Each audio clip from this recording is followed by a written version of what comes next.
আবারও রান্নার নতুন একটি ব্লগ নিয়ে আপনাদের মাঝে হাজির হয়ে গেলাম। আজ শেয়ার করছি মচমচে করে করলা ভাজি আর ঢেঁড়স দিয়ে সরপুঁটি মাছের মাখো মাখো রান্না। আসসালামু আলাইকুম এভরিওয়ান, আমি নাসরিন সুলতানা মিন্না, সিরাজগঞ্জের মেয়ে। আমার রান্নাঘরে আপনাদের সবাইকে স্বাগত জানাচ্ছি। প্রথমে মাছটা হালকা ফ্রাই করে নেব।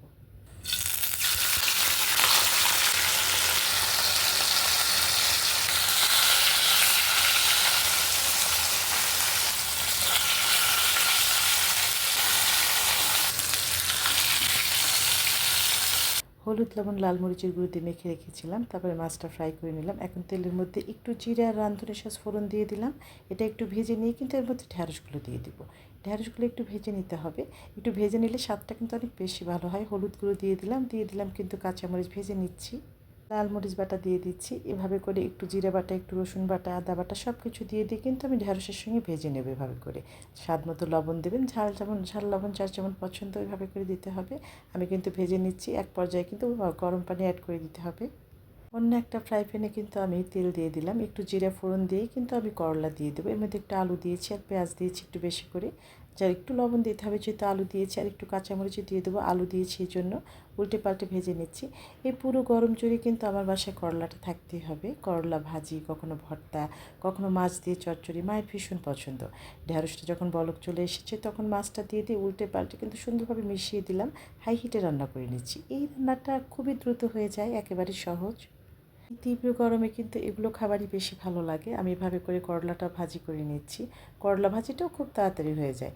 আসলে রান্না করতে করতে এমন একটা অভিজ্ঞতা হয়ে যায়, খুব দ্রুত রান্না হয়ে যায়। আসলে আমি একদম লেন্দি করে কাজ পছন্দ করি না, দ্রুত রান্না করতে ভীষণ পছন্দ করি। সব কিছু ঝটপট করে রান্না করে রান্নাঘর থেকে বের হয়ে আসবো, এরকম একটা বিষয়। যা প্রচণ্ড গরম, আসলে রান্না করা খুবই ডিফিকাল্ট। তবু পরিবারের জন্য একটা দায়িত্ব, একটা ভালোবাসা। আমরা নারী, আমাদের উপর থেকেই যায় কিন্তু সংসারের সবার যে দেখভাল করা সব কিছু করতে হয়। করলা ভাজি হয়ে গিয়েছে, সেটা একটা সার্ভিং বাটিতে দিয়ে দিলাম। দেখুন কতটা সুন্দর মিষ্টি একটা ফ্লেভার, কি বলবো। করলা কিন্তু স্বাস্থ্যের জন্য খুবই ভালো। আর এদিকে কিন্তু এই যে ঢেঁড়স দিয়ে মাখা করে পুঁটি মাছটা রান্না করে নিচ্ছি। এই রান্নাটাও কিন্তু দুর্দান্ত খেতে। দেখুন একটা ঢেঁড়সও কিন্তু ভাঙেনি, কিচ্ছু হয়নি, একদম সবুজ ভাবটা রয়ে গিয়েছে, দেখলেই খেতে ইচ্ছে করে। এভাবে করে সার্ভিং বাটিতে দিয়ে দিলাম। দেখুন কতটা সুন্দর হয়েছে, কী যে মিষ্টি ফ্লেভার, কি বলবো। সমস্ত রান্নাঘর জন্য মৌ করছে। এভাবে করে দুটো রান্না আপনাদের সঙ্গে শেয়ার করলাম।